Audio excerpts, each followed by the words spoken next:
Good morning, everyone. Happy Wednesday. It's the second to last trading day of the week because Friday is, I guess, Good Friday, right? Before Easter. So there is a holiday there. So I guess nice, good, short week for hopefully less damage of the charts, right? That's right. Make it a nice short week. The Easter week in the U.S. markets here.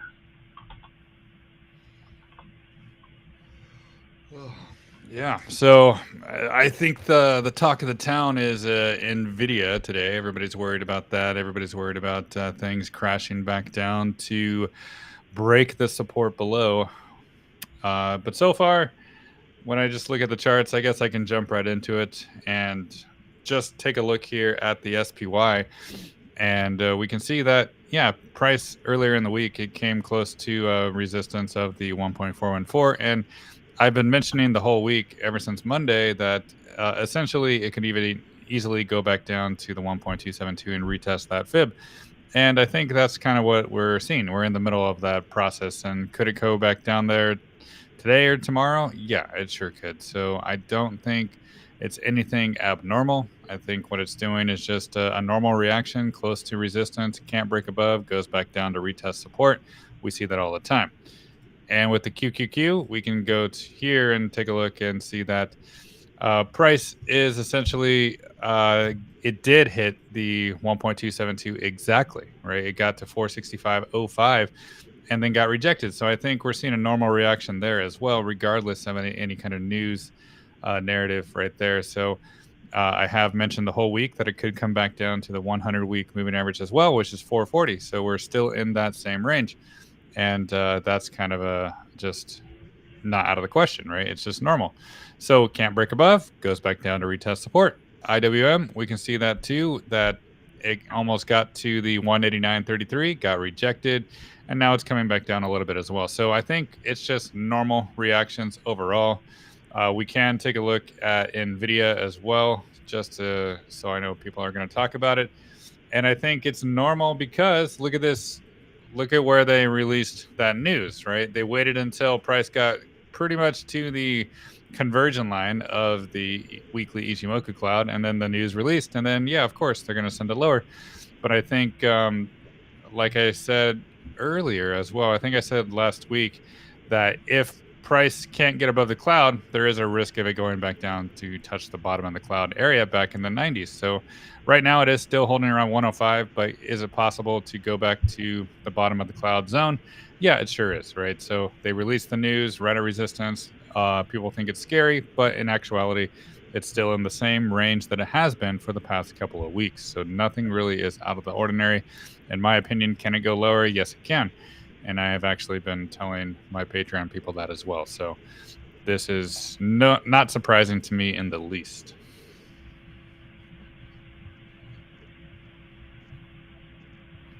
And Trekker, do you have Oh, anything to add to this? sorry, Matt and I have a sleepy morning here today. It's cold here, and he's tired. And yeah, it's a shortened holiday week. It's got lower volume than some other weeks, and yeah, a lot of options expirations are going to kind of keep things under the market's thumb right now. Let's take a look at Bitcoin because that's always fun. Um, Bitcoin, I've been telling you, I've been tracking it inside this triangle with a converging resistance line with a baseline, and it's sloping down. So it's been consolidating, and it kind of got exciting yesterday. It really did break out of this triangle and then dip back in. We're still at this 8-hour moving average. I'm sorry.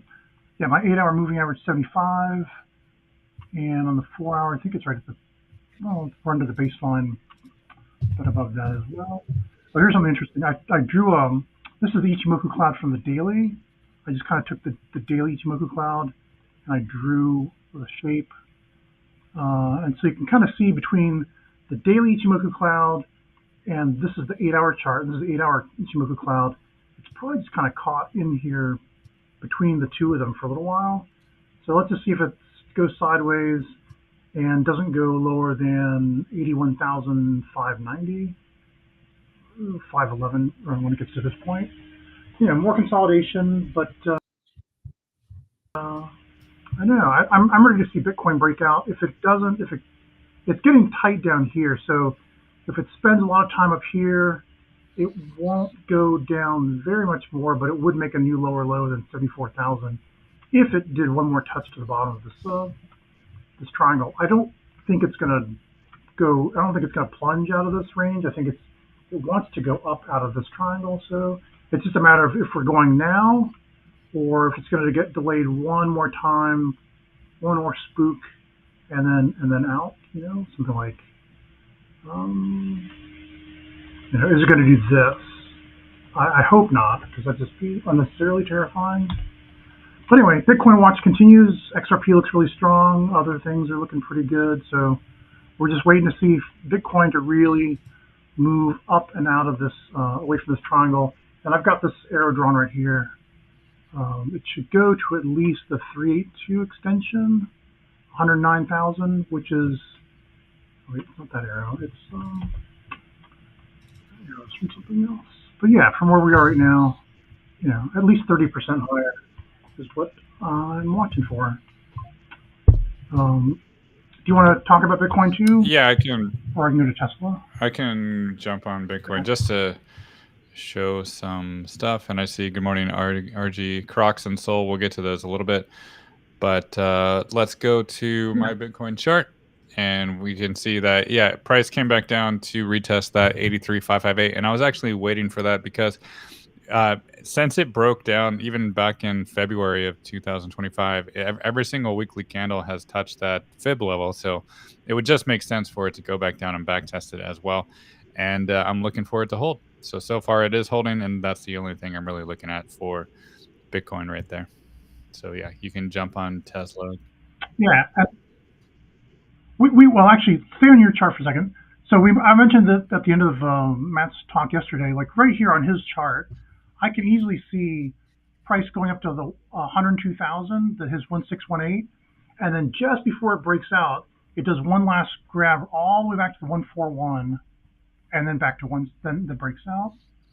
So let's keep an eye out for that, but it might not happen until after. Gosh. Well, let's see. Ichimoku cloud. Let's see. If the price stays away from that Ichimoku cloud on your weekly chart, then it could happen sooner. But otherwise, it might take a little while into July there at least. Okay. Tesla. On the short term, here's my 1 hour chart. Max Pain. It was 250 like on Monday. Then it was like 270 yesterday morning. And now it's back to 250 again. I don't know how the markets managed to do that, but they did. They moved all the options moved around enough so that max pain is back to 250 today. This morning, as I checked it on the maximum-pain.com site.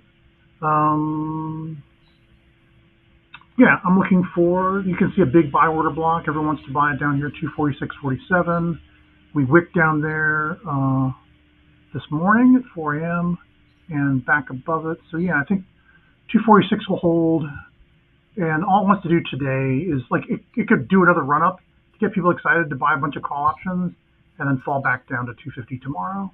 So look out for that. If you do see it, running up and you get in, and you're really fast, you could make a little on the call options, but then sell out before it gets to 257 or 256 because it'll probably just come right back down here again. But after tomorrow, we've got earnings next week.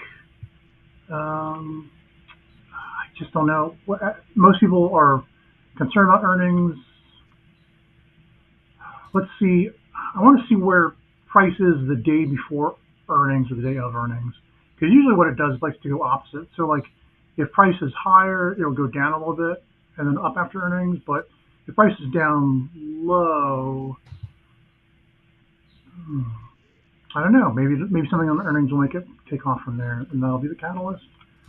But well, let's see where we are on Monday when we open up. Then big old long holiday weekend for news, whatever to come out on Tesla if they want. But by and large, I think that I don't see Tesla going all the way back down to 214 again. I mean, I guess it could to 214 to the 214 again, but I think that was the scariest part. I think all the scariest parts is everyone worrying about earnings being terrible for Tesla has already been priced in because everyone was thinking earnings were going to be terrible for Tesla when price was way back up here for this quarter, when we were in the 380s and higher. So I think the worst of it's been priced in already. And like the rest of the market, it wasn't just Tesla that went down; everything went down. Everything's recovering from that big tariff scare. That's all I got for you for now for Tesla. I'd say just a flat rest of the week, and let's see if we don't get some movement over the weekend for Monday. Yeah. And then I'll tell you my insight on what I think it'll do for earnings once I see what it's actually doing before. Yeah, and I'm just still watching that 249, 248 level. Even the mid 240s is fine too. So nothing really has changed on my end. But I'll jump into the request right now, and I'll get to Crux. And with Crux, Yeah. we can see that it's been breaking down for a while now. So it broke down below that 200-week moving average for a while, and the 618 fib right there around 108. And we can see ever since it came back up, it got rejected, rejected, rejected. Now it came back down to the 50% fib, and that's 92.05. And now that's even at risk of being lost as well. So I think that's kind of the focus. If tomorrow the weekly candle can continue to close back above it, it has a chance to stay afloat, to stay above. But if it does start to lose this 92.05 by tomorrow, then perhaps the direction might want to be back down to this 382 here to retest that bottom again, which was also a previous resistance zone before the breakout. So I think this chart is not the strongest right now. It looks like it is getting weaker and weaker over time. Lower highs, lower lows. So that is the definition of a weaker market structure. So I think just be cautious here and watch 92.05 in case it cannot break above.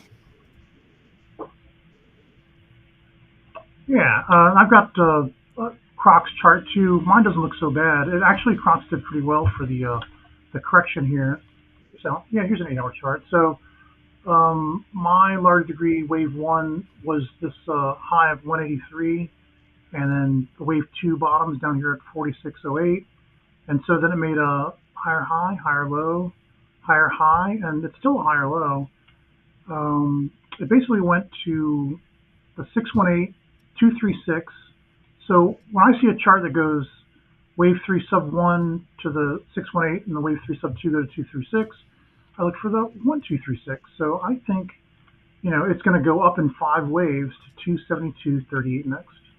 That's my position on Crocs. It looks really good, even despite the correction we just had. After the 1236, it usually tests back to the 764. So after 272, look for it to come back down to 185.96. And there's Crocs. Very good. Oh, Kat And the other two and Danny are watching right now. What? No way. Hey guys. Yeah, they are. Meow meow meow. They're live from Hong Kong. Yeah, I got. And I hope they have a. Go ahead. No, go ahead. I was just gonna do another. No, I was gonna make an Indiana Jones and the Temple of Doom joke. All right.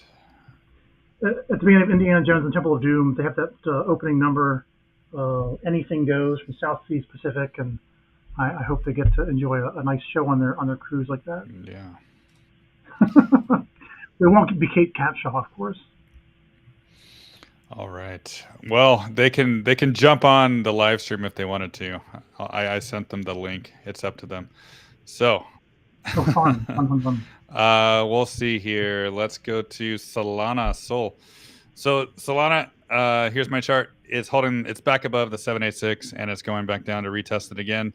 So it corrected right back down to the 200-week moving average and the arc down here, and went through the 100-week. So we're sitting at a point where the 123.4 is holding again, and it has been your support ever since it really broke above back in March of 2024. So over a year ago, it has been maintaining as a support, and it got that liquidity down below, and it regained it. So I think for Sol here, we can see that as long as 123.40 continues to hold and that 100-week moving average at 119, I think we're going to see price just continue to stabilize here and eventually be able to go work its way higher to the resistance above. So Solana, it's not so scary after all. It's just holding a very important fib level, the 786.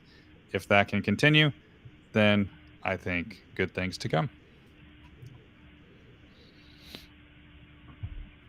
Very cool. I'm sorry, Kim Kitty, I skipped ahead to Redwire. I've got the RDW here, and we'll look at NVIDIA again. But thank you, Matt.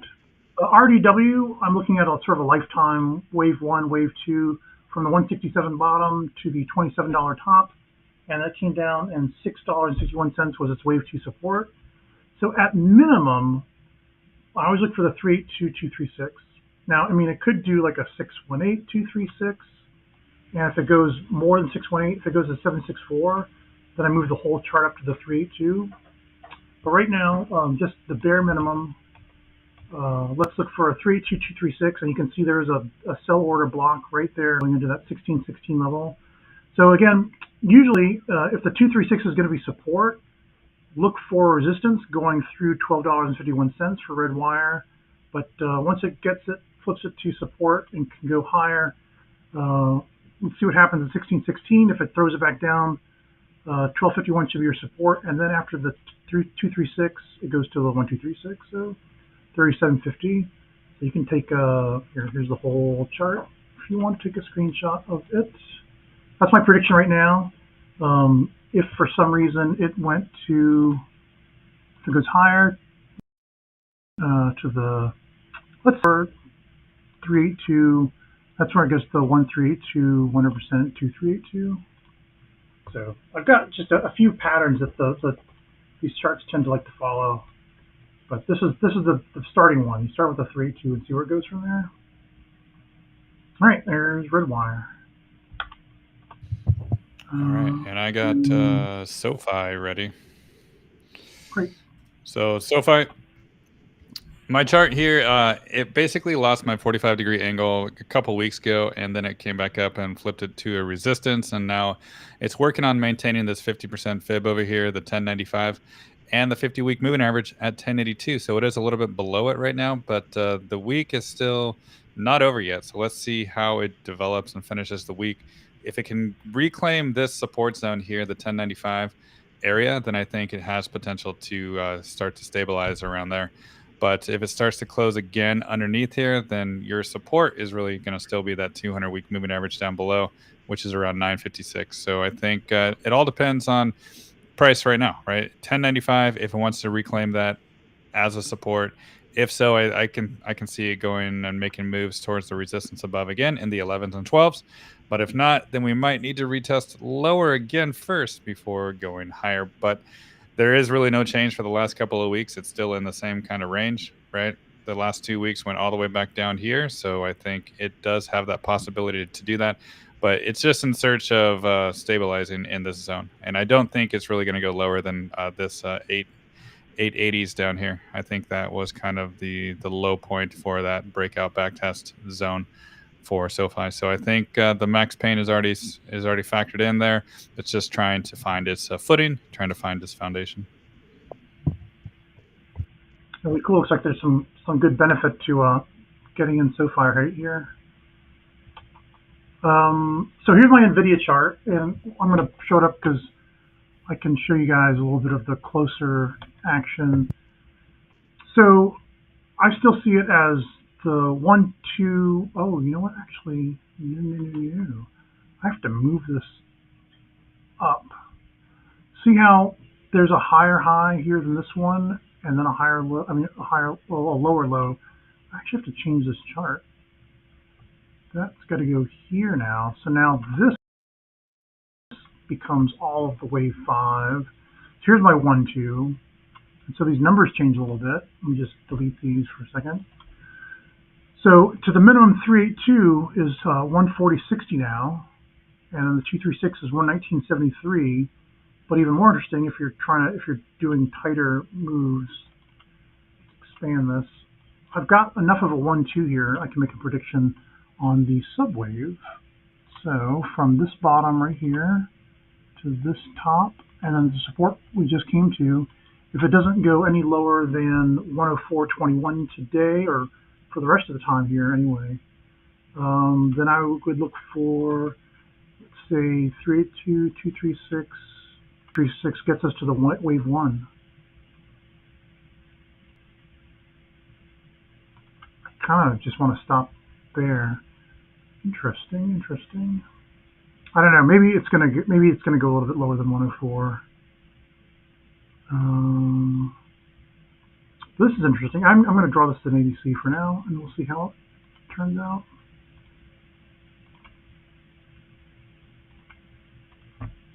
There you go. Look for resistance 111 and 115. If it drops back to 111 and holds, then it should make a nice little run up to 140. Is what I'd say for NVIDIA from here. There you go. NVIDIA on the short term. Yeah, and I already did my NVIDIA in the very beginning, so in case you missed that, Kim Appreciates Life, you can go back and watch it as well.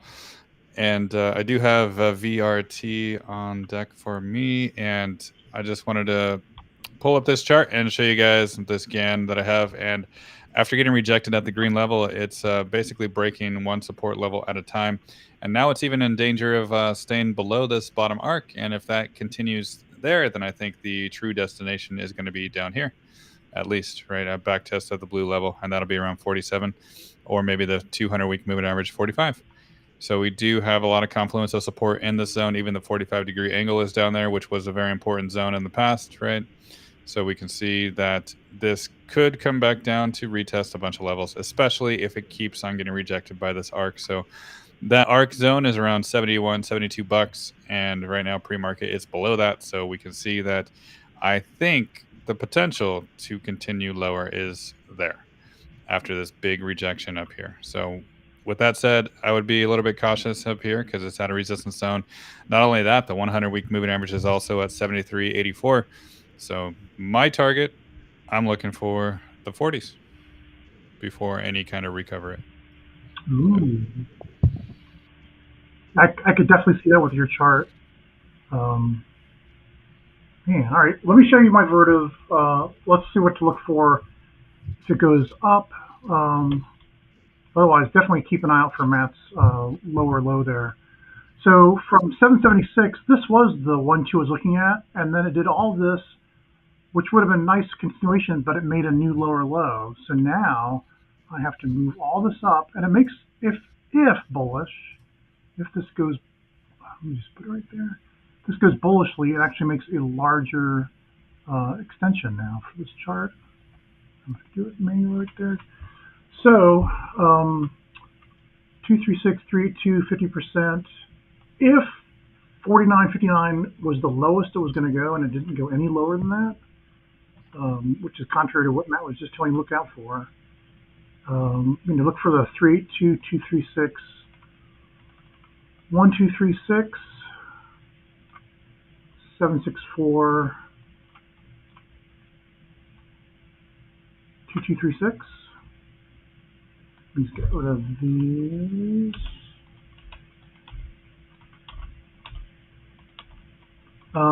It's interesting that it's got a sell order block up here at the 50% extension level. I wonder if we'll go to the 618. Well, let's just see. Either way, I think 84.54 stands to be a really strong resistance. And of course, look out for if it starts to make lower lows, if it starts to come back down at all, just get out and wait and look for Matt's his $40 support. So yeah, it's right now it's just below the Ichimoku 8-hour conversion line. If it breaks below that baseline, definitely get out and wait for lower, or maybe short it. I don't know. All right, so there's Vertiv for now. Overall though, if it can survive this plunge back here to 49 or even to 40, look, there's a buy order block down here about 42. If it survives this, it could really take off. But if it doesn't survive it, then that might be the end of it. Okay, that's it for me on Vertiv right now. All right. Yeah, let's go to. GLD I got sound. I got Soundhound first. So with Soundhound, Okay. same kind of situation with Soundhound. It keeps on losing one level at a time, and more recently, it lost that 786 fib, the 961 right here, and now it's even losing the 50-week moving average for 3 weeks in a row. And then it's still holding the 702, but I don't really see too much confluence of support there. I see a lot more down here at the 583. So I think it's kind of similar how it wants to continue lower. And there is the 100 week, there's the 618, there is the orange arc. And not only that, it is the previous resistance before the breakout.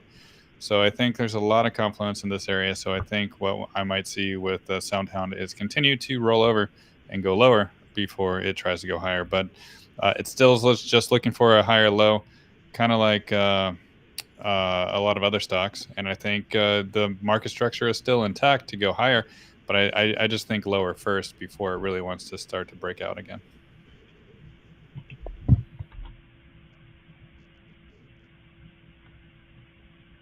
Oh my gosh, GLD. All right, I've got my GLD chart here. So last time we looked at GLD together, I was thinking that it would go to, see, it did 618, 236, just like you heard me talk about before. The 1236, it didn't go back to the 764. It held at the 100% fib for the wave 4. And then I was predicting at least 2236. And now you can see it's gone past the 250, and the 2618 is next. So I would venture to say that the 2618 is likely your stop. That's likely that's going to be the top now. So 303.38 for GLD. Um, very rarely, if it gets past the 2618, it could go to 300%. I mean, it could. So here's your fib levels to watch. I think gold's going to top out at 303.28, but if it extends past that, the next two fibs to watch are 311.79 at the 2764 and Well, 325.56 at the pre-market, it's 300%. already 305. Really? Yeah. Oh wow. Oh, because I'm on the weekly chart. Well, then it's probably going to go to at least 311.79, unless it's just a wick up today. But yeah, watch these levels. The ones are here, 311 and 325.56. I just want to really show you guys the gold chart itself, right? So let me just switch to my chart. And there's some interesting fibs here that I wanted to show you guys. And from the 2011 high to the 2015 low, we can see that I was expecting it to stop at this 2.272, but it did not.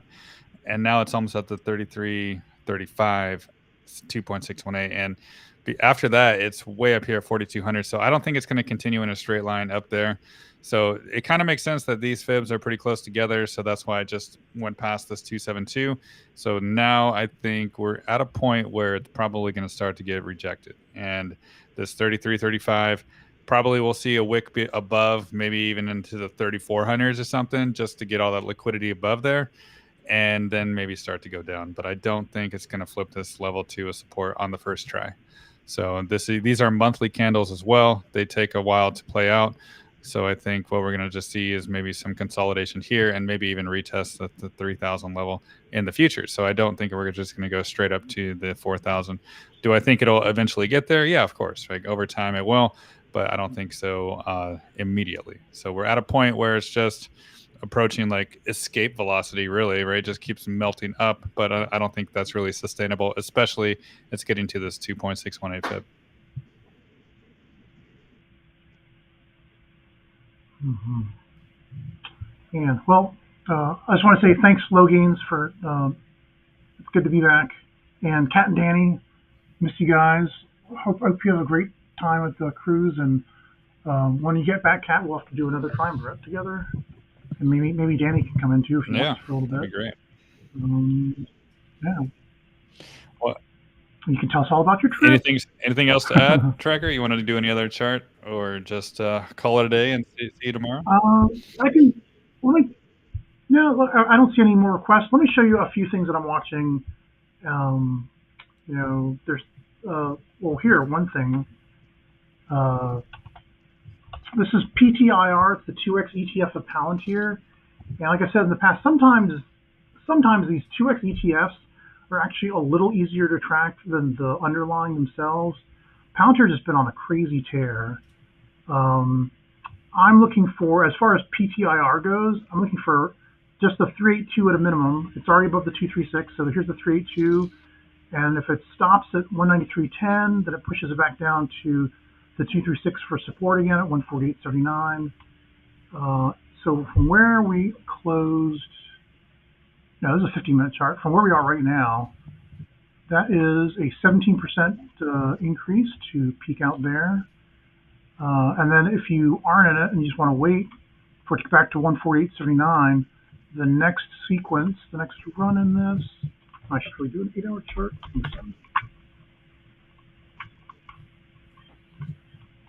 Like the next part of this is the best part. So from here, from if it goes back to 148.79 to the 1236, that's 452.28. Why do I have this up here? Anyway, it'd be at least 200%. So that's kind of nice. So that's just one thing I'm doing with all my money. Bullfrog, if you are interested in this, then it's kind of a longer hold. It has not been fast money as I thought it would be. It was fast money for me the first time I traded it back to 2023, but it's really slowed down since then. But I'm looking for from where it is right now, just to get the 382. That's a 63% increase to $2.53. So if you've got some money that you're not worried about doing anything really fast with, this is a good place to get some bullfrog and see if you can get a 64% gain just to the wave one part here.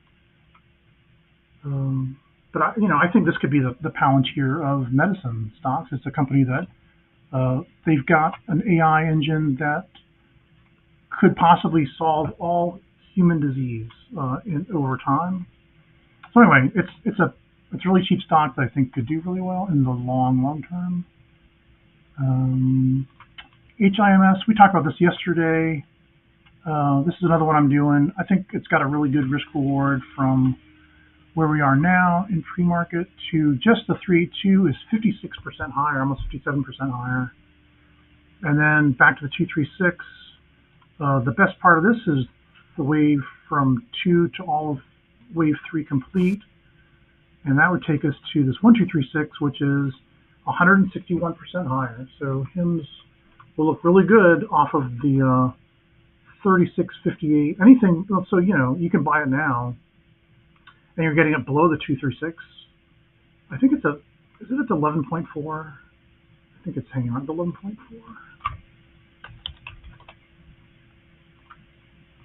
Yeah, we're just under the 11.4. So this is a great place to buy HIMS, with your stop being either $25.66 or the all-time low, I'm sorry, not the all-time low, the most recent low of 22.54.